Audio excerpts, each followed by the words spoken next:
is something very strange and unique. So there must be something very unique about this being called Sai Baba. But he looks like an ordinary person, okay? And he just walked there, and he's just so simple. And just a plain robe, and he comes and, takes letters from people. Bhagavan Baba has never left the shore of India, except for Uganda.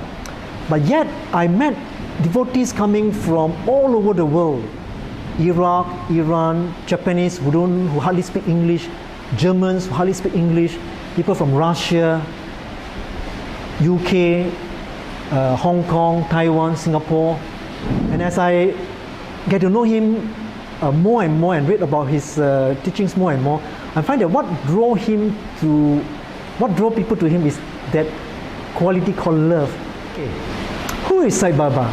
To me, Sai Baba is the most unique and greatest phenomenon of the 21st century.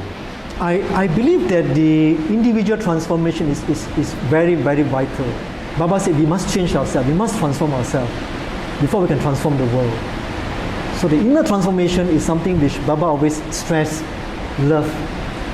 And his teachings on love is very profound. That we must, first of all, love ourselves, we must love others, we must transform ourselves.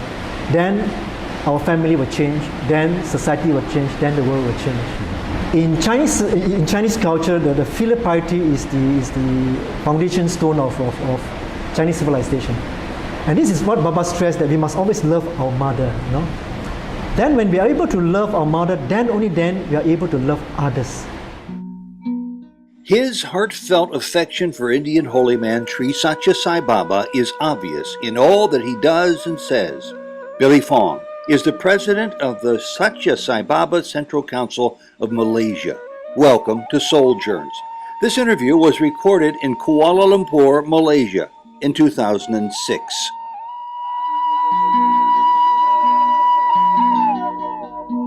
Billy Fong, it's a pleasure to be talking to you today. This is the 4th of January 2006. We're in Kuala Lumpur, and if anybody hears some extraneous sound behind us, we're in the middle of what I would call a monsoon. Monsoon rain. You would call it an afternoon shower, probably. Right. Billy is the president of the Sathya Sai Baba Central Council of Malaysia, and it's truly a pleasure to speak with you. And I know you could talk at length about the organization, but I'm initially interested in how you became drawn to Sai Baba, your personal story. Okay. A friend of mine who is a very famous Chinese singer in Malaysia, he once showed me a pendant. On one side was the image of Kuan Yin, there's the Chinese goddess of mercy, and on the other side was the image of Baba. And she told me that Kuan Yin has reincarnated on earth, and he's now has taken the form of Sai Baba, and he's in India. And he said this Sai Baba can materialize powder, and this powder is used for healing people. And he said that this being now called Sai Baba has got amazing powers. So then I became very curious to know about who is this Sai Baba. Then at that time I was working in a bank, and asked my colleague, who is this Sai Baba? So and I asked around. And then suddenly one day, a colleague of mine who is a non-Sai devotee passed me a book, Journey to God Part 1, written by J. Jagadisan.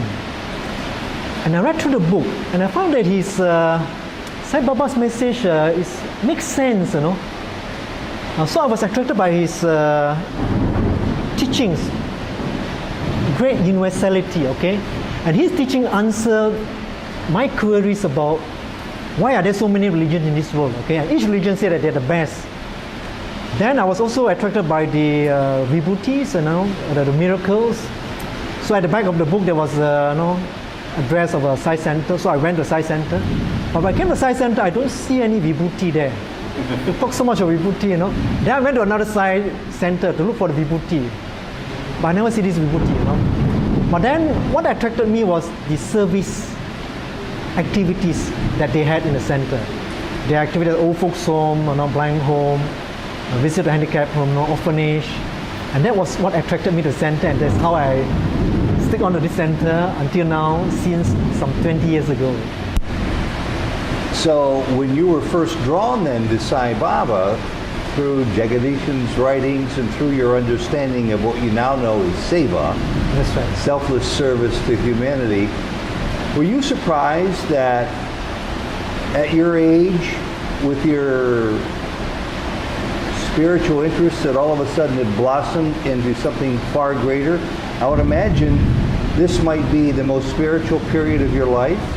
And are you surprised, and those who know you and love you, were they surprised to see this transformation in you? Before I came to know Baba, I used to read books written by Paramahamsa Yogananda.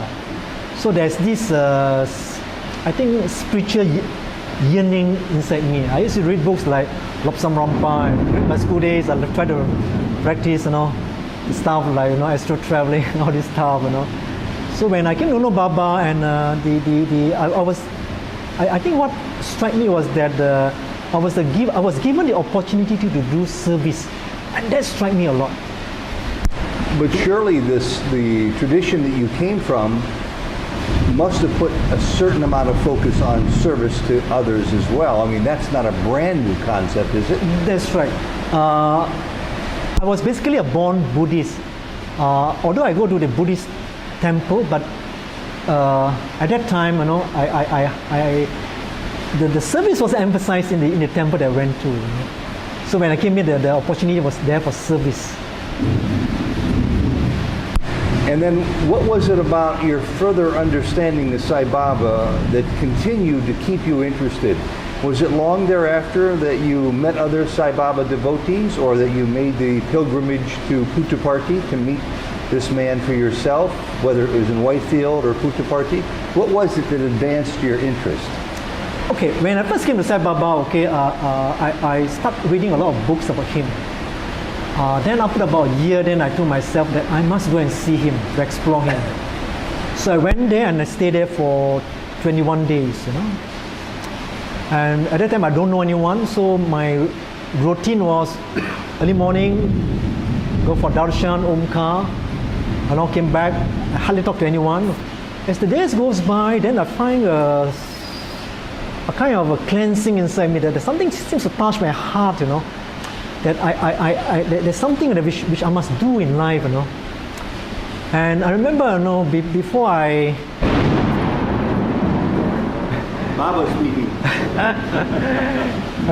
Then I met devotees who told me, Baba materialized, pendant, gold chain, and one devotee there told me, my mom came to see Baba, and Baba materialized a very thick gold chain for her, Then almost coming to a time where I was about to go back, so I wrote Baba a letter. Baba, I hope you can materialize a chain for me, a pendant for me. And at that time I just got a job in the bank, and I hope Baba you take care of my career for me, okay? I wrote a letter, okay?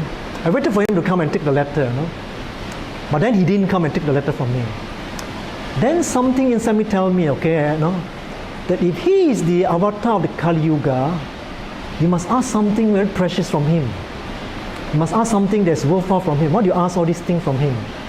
So what happened is that I wrote another letter, I threw away the letter, okay? I've gone Baba, okay, I want to do your work, I want to be part of a mission. Please change me from a street dog to a street light. To a street dog from a street dog? From a street dog to a street light. And what happened is that, I know the letter, he came and took the letter.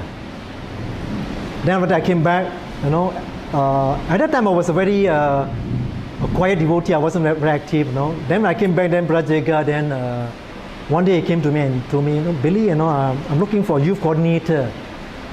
Okay, I'd like you to become a youth coordinator. So that was how I become active in the center and in the organization. And I must say that I found that I benefited a lot by being in the organization, because it offers me a lot of opportunity to improve myself. As I become more involved, it helps in my spiritual development. And from then until now, I've been very active. I think the blessings that I have is that I have Brajega as my mentor.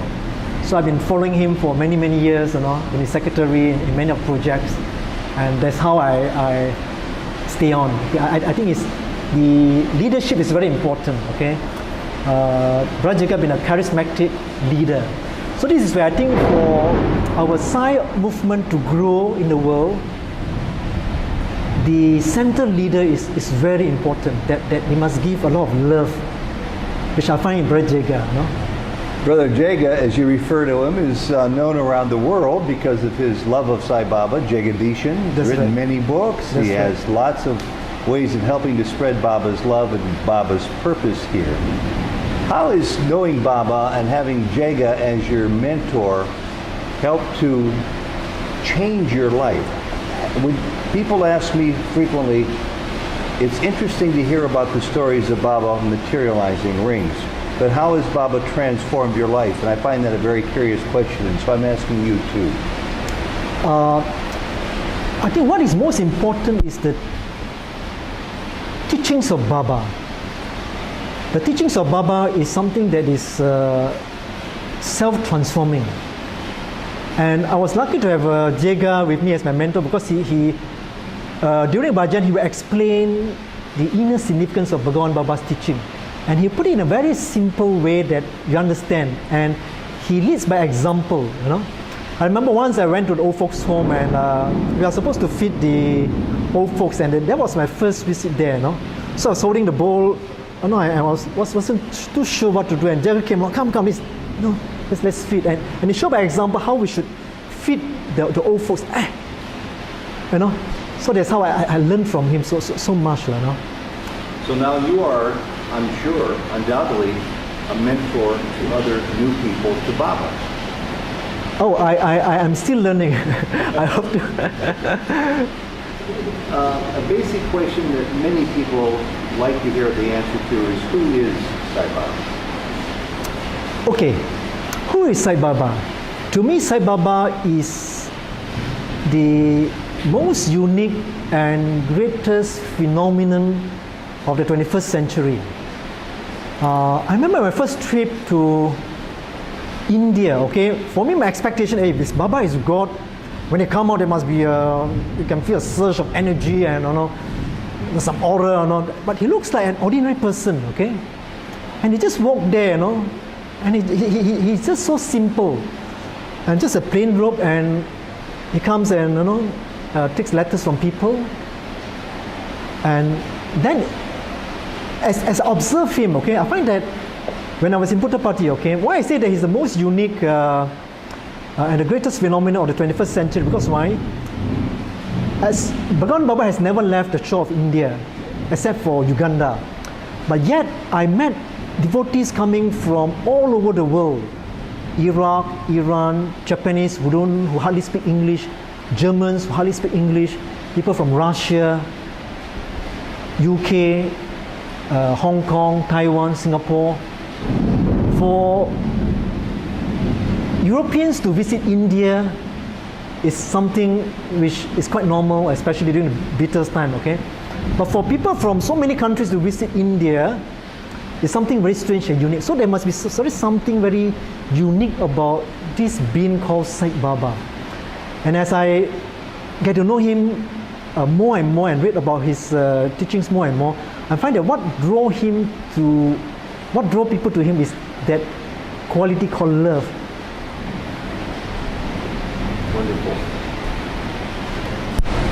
Billy, you don't have to answer this if you don't want to, but I'm often interested as I grow in my spiritual understanding of people's personal experiences.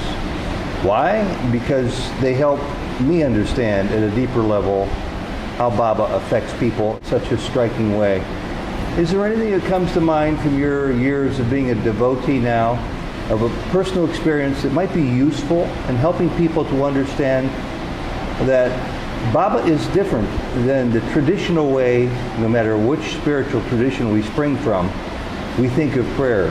Because from my understanding, he has a way of giving you personal experiences, mental thought formations, dreams, apparitions, materializations, instinctive answers to questions. Do you understand my question, and can you give me any examples if you choose?